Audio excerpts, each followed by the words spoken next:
Halo pemirsa, Anda kembali menyaksikan Selamat Pagi Indonesia. Apa kabarnya pemirsa Anda? Semoga hari ini sehat, semoga aktivitas yang Anda lakukan hari ini lancar. Seperti kami yang selalu memberikan informasi. Bersama saya Jason Sambo. Dan saya Gemma Tanjung, ada sejumlah informasi yang sudah kami siapkan untuk menyemangati Anda pada hari ini. Di antaranya mengenai anak-anak hits Jaksel. Siapa nggak kenal Blok M nih Jason? Wah ini lagi banyak digandrungi ya, karena banyak tempat tongkrongan di sana. Banyak kemudian sentra-sentra UMKM yang hidup di sana. Dan juga seringkali viral. Tapi ternyata tahu nggak Gemma?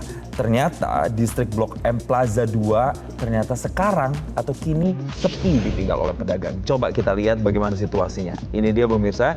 Jadi karena tarif sewa kios yang meroket, jadi banyak pedagang yang terpaksa untuk gulung tikar. Nah, sewa kios yang awalnya hanya sekitar 300.000 ini menjadi 1,5 juta rupiah. Bahkan ada yang mengaku ditarik lebih mahal dari harga tersebut. Iya, jadi naiknya berkali-kali lipat. Betul. Ya. Gimana para pedagang ini mau ngambil untung kalau naik banget. Nah, jadi gara-gara kondisi ini semakin memprihatinkan pemirsa, Gubernur DKI Jakarta Pramono Anung akhirnya turun tangan. Pramono pun menegur Direktur MRT Jakarta dan juga meminta kerjasama dengan pihak koperasi dihentikan jika terbukti melanggar kesepakatan. Pemprov DKI Jakarta juga menegaskan tarif sewa kios tidak boleh melebihi kesepakatan awal.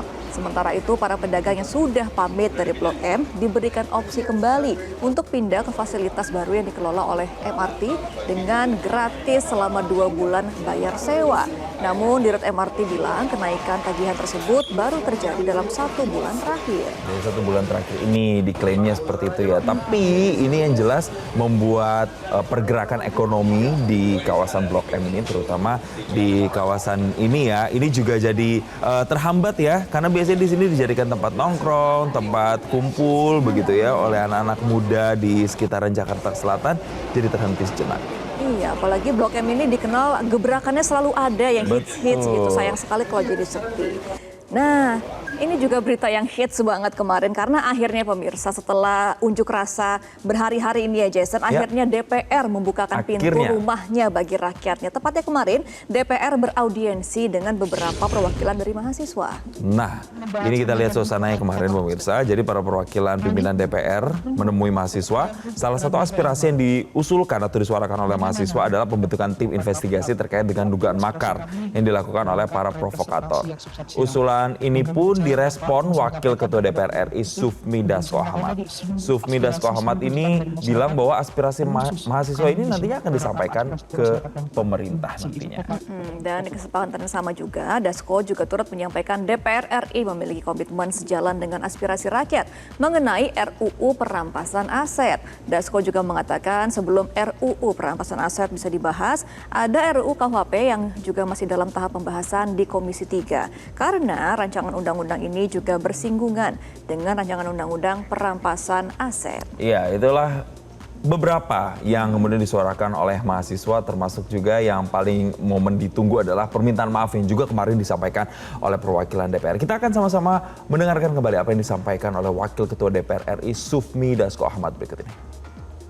Ya, tadi memang ada permintaan dari adik-adik BEM untuk kami menyampaikan kepada pemerintah atau ikut andil dalam tim investigasi dugaan makar yang juga telah disampaikan oleh Presiden Republik Indonesia.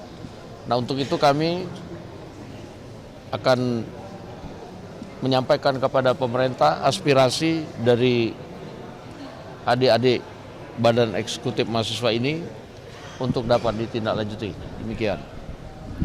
Ya, tadi sudah disampaikan kepada adik-adik mahasiswa bahwa undang-undang perampasan aset itu terkait dengan beberapa undang-undang yang saling terkait dan supaya tidak tumpang tindih. Terakhir kami sudah sampaikan bahwa tinggal menunggu KUHP selesai, kita akan bahas undang-undang perampasan aset karena itu saling terkait.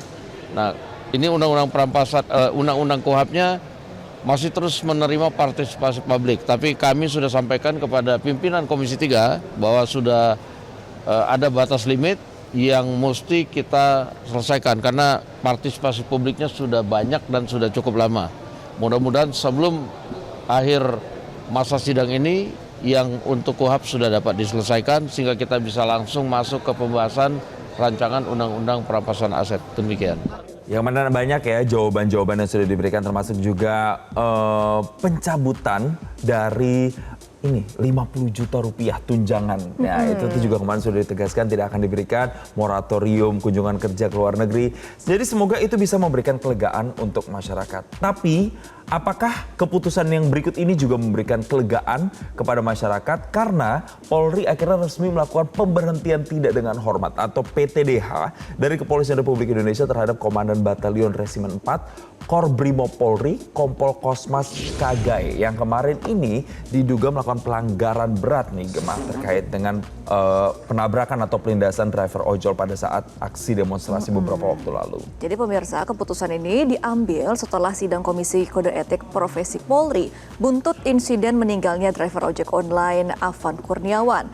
Putusan komisi menjatuhkan 3 sanksi, diantaranya sanksi etika berupa perbuatan tercela hingga yang terberat yakni pemberhentian tidak dengan hormat sebagai anggota Polri.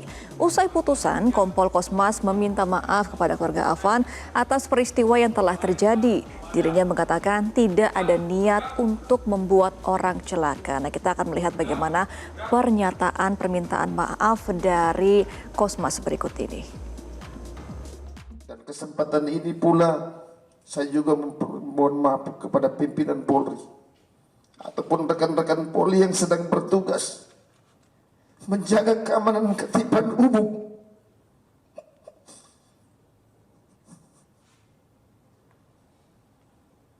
Kalau mungkin sudah membuat rekan-rekan atau pimpinan Polri menjadi pekerjaan yang banyak mengorbankan waktu dan tenaga. Tapi bukan maksud dan tujuan kami. Tujuan kami hanya melaksanakan tugas. Totalitas pengabdian kami kepada negara dan bangsa. Menjaga ketertiban dan keselamatan. Harta benda dan lain-lain. Demi keamanan ketertiban umum. Ketua Sidang yang mulia, Ketua Sidang Kode Etik, dengan keputusan ini saya akan berpikir-pikir dulu dan saya akan berkoordinasi dan berbicara dengan keluarga besar. Salam hormat saya. Terima kasih. Download Metro TV Extend sekarang.